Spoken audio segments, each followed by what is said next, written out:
بسم اللہ الرحمن الرحیم النبی اولا بالمؤمنین من انفسہم صدق اللہ مولانا العظیم۔ اس آیت مبارکہ کا ترجمہ ہے کہ مسلمانوں پر ان کی اپنی جان سے زیادہ جو حق ہے وہ ہے رسول اکرم صلی اللہ علیہ وسلم کا۔ جن لوگوں نے اس آیت مبارکہ کی عملی تعبیر اور تفسیر پیش کی ان میں سے ایک نام غازی علم الدین شہید رحمۃ اللہ تعالیٰ علیہ کا بھی ہے۔ غازی علم الدین شہید رحمۃ اللہ تعالیٰ علیہ وہ عظیم شخصیت کہ جو اپنے عمل کے اعتبار سے، اپنی تعلیم کے اعتبار سے شاید دنیاوی طور پر کوئی ایسا مرتبہ حاصل نہ کر پاتے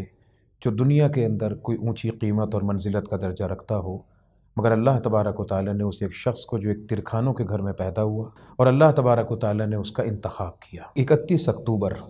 1929 یہ وہ تاریخ شہادت ہے اس عظیم اسلام کے جرنیل کی، فرزند کی، ان کو جو بھی نام دیا جائے۔ میاں والی جیل میں ان کو پھانسی دی گئی، اور وہ پھانسی نہیں تھی بلکہ ان کے لیے ایک پھولوں کا ہار تھا۔ اس حوالے سے اس ضمن میں جو ہم نے ایک واقعہ سنا، بہت سارے بزرگوں سے، علماء سے، تمام مکاتب فکر کے حضرات سے سنا بھی، اور بعض جگہوں پہ اس کو تحریری شکل کے اندر ہم نے پڑھا بھی۔ وہ یہ کہ شب شہادت جس صبح کو ان کو پھانسی کے پھندے پہ جانا تھا، اس رات کو جو وہاں کا جو جیل کا جیلر ہے، وارڈن ہے، نگران اور ذمہ دار ہے، وہ کہتا ہے کہ میں نے اس جیل کے ماحول میں ایک چمک دیکھی، ایک نورانیت دیکھی، روشنی دیکھی، اور صرف وہ چمک اور نورانیت اور روشنی نہیں تھی بلکہ اس کے ساتھ ساتھ ایک عجیب سی مہک محسوس کی، اور وہ خوشبو اور مہک ایسی تھی کہ جو یوں سمجھ لیجئے کہ انسان کے مشام جاں کو معطر کرتے کرتے، ناک سے اترتے اترتے یوں سمجھ لیا جائے کہ پورے جسم کے اندر وہ مہک جا رہی تھی، اور وہ مہک جو تھی، وہ چمک جو تھی، وہ روشنائی جو تھی، وہ ایک عجیب و غریب نوعیت کی تھی۔ اور اس کے بعد شب شہادت، یعنی کہ جب اس صبح کو ان کو چلے جانا ہے، دنیا سے سب چیزوں کو چھوڑ کے چلے جانا ہے،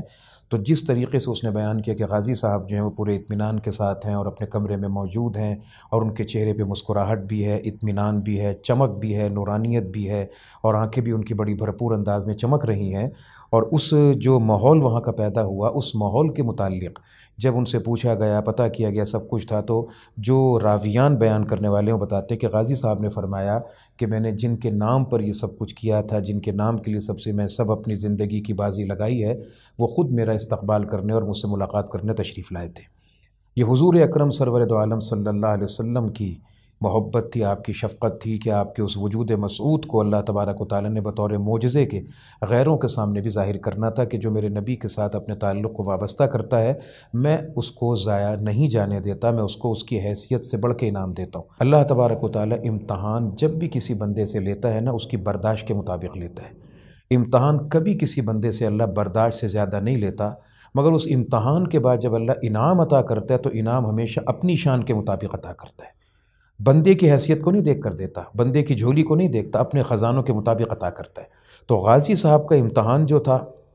وہ ان کی برداشت کے مطابق تھا، وہ پھانسی کا پھندا جھیل سکتے تھے، ان کے مطابق تھا، اور اس پر جو اللہ کریم نے انعام عطا کیا، وہ انعام اتنا بڑا انعام عطا کیا کہ جب ان کو پھانسی کی سزا ملتی ہے، پھر میاں والی سے یہاں پر ان کا جنازہ آتا ہے، پھر بڑے بڑے علماء، مشائخ، بڑے بڑے بزرگان دین ان کے جنازے کا استقبال کرنے کے لیے موجود ہیں، اور ان کی نماز جنازہ جو تاریخ کے عظیم الشان جنازوں میں سے ایک جنازہ ہے، تو یہ اتنا بڑا اعزاز و اکرام تھا کہ جس میں واقعتاً غازی صاحب کا امتحان ان کی برداشت کے مطابق تھا، اور انعام پروردگار عالم نے ان کو اپنی شان کے مطابق عطا کیا تھا کہ آج اتنا عرصہ بیتنے کے بعد بھی ان کا نام زندہ جاوید ہے، اور تا صبح قیامت جو بھی شخص کاروان عشق کے اوپر چلتا ہوا اس منزل پر رواں دواں ہوگا، اس کے لیے ایک اسپرٹ کا، ایک روح کا کام ادا کرے گا غازی علم الدین شہید کا نام انشاءاللہ العزیز۔ اصل میں راجپال نے جو کتاب لکھی، جیسا کہ آپ نے ارشاد فرمایا کہ اس کا نام لینا بھی ہمارے لیے مناسب نہیں ہے، اور اس نے اس میں جس موضوع کو، جس ایشو کو اس نے بنیاد بنایا، عجیب اتفاق ہے کہ اس کے وقت سے لے کے اب تک ہم اگر دیکھتے ہیں ڈینمارک میں، ہالینڈ میں، فرانس میں، جہاں کہیں بھی نبی علیہ السلام کی شان اقدس میں گستاخیاں ہوتی ہیں یا معاذ اللہ گستاخانہ خاکے بنائے جاتے ہیں، ان تمام چیزوں میں اسی بات کو بنیادی اور مرکزی نقطہ بنایا جاتا ہے۔ یہ اصل میں اتنا حساس نوعیت کا معاملہ ہے کہ کوئی بھی مسلمان اس چیز کو برداشت نہیں کر سکتا، اور عجیب بات یہ ہے کہ قانون ملکی ہو، بین الاقوامی ہو،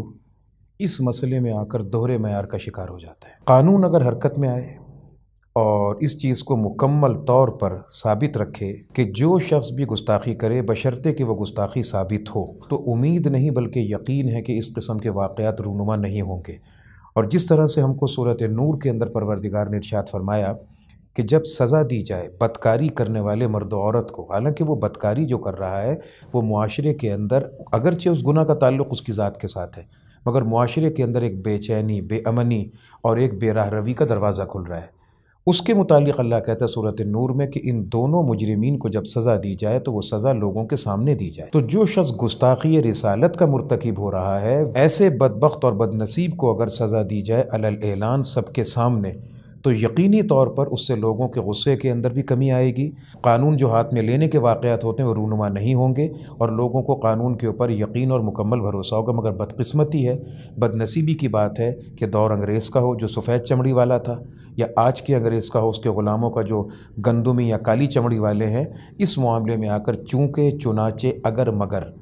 کاش اس کے آگے بات نہیں کی جاتی اور اسی کے اندر پھنس کر سارا معاملہ رہ جاتا ہے۔ اللہ کریم فرماتا ہے تم کسی کے جھوٹے خداؤں کو گالم گلوچ برا بھلا مت کہو، کہیں وہ پلٹ کر تمہارے سچے خدا کو الٹی سیدھی بات نہ کہیں۔ تو مرزا غلام قادیانی جو تھا، یہ جس مقصد کے لیے اس کو کھڑا کیا گیا تھا، جس مقصد کے لیے انگریز نے اس کو پیدا کیا تھا، اس کا خود کاشتہ پودا تھا یہ، اس نے نہ صرف یہ کہ مسلمانوں کے مختلف طبقات کے اندر نفرت کے بیج پیدا کیے، بلکہ اس کو جو مشن اور مقصد دیا گیا تھا وہ یہ تھا کہ اس بر صغیر کے اندر ایک امن کی جو فضا ہے اور محبت اور پیار کی فضا ہے اس کو برباد کیا جائے۔ اور اس کو برباد کرنے کے لیے اگر مثال کے طور پہ وہ بدبخت بد نصیب خود اگر نبی علیہ السلام کی شان اقدس میں کوئی ایسی گستاخی کرتا تو یقینی بات ہے کہ اسی وقت میں سلسلہ سارا ختم ہو جاتا۔ تو اس کے کارناموں میں سے، سیاہ کارناموں میں سے ایک کارنامہ یہ بھی ہے کہ اس نے بہت ہی چالاکی کے ساتھ، بڑی عیاری کے ساتھ اس طرح سے مختلف طبقات کے ساتھ چھیڑ خانی کی، اس نے کبھی عیسائیوں کے ساتھ، کبھی ہندوؤں کے ساتھ، کبھی کسی اور مذہب والوں کے ساتھ، کہ وہ پلٹ کے اس کو کچھ نہ کہہ سکیں۔ بانی اسلام، پیمبر اسلام سرور دو عالم صلی اللہ علیہ وسلم کے ذات اقدس کے اندر کے ساتھ گستاخانہ معاملات کیے جائیں۔ تمام پس منظر کے اندر بھی جو کتاب کسی نے لکھی، پھر راجپال نے اس کو شائع کیا، سب کچھ سلسلہ کیا، ان تمام چیزوں کے پیچھے یہ چیزیں نظر آتی ہیں۔ اس وقت میں جو سچے دل کے ساتھ بات ہے، جو اس وقت مجموعی طور پہ صورتحال اور نبی علیہ السلام کی ذات والا صفات کے ساتھ جو معاملات ہیں،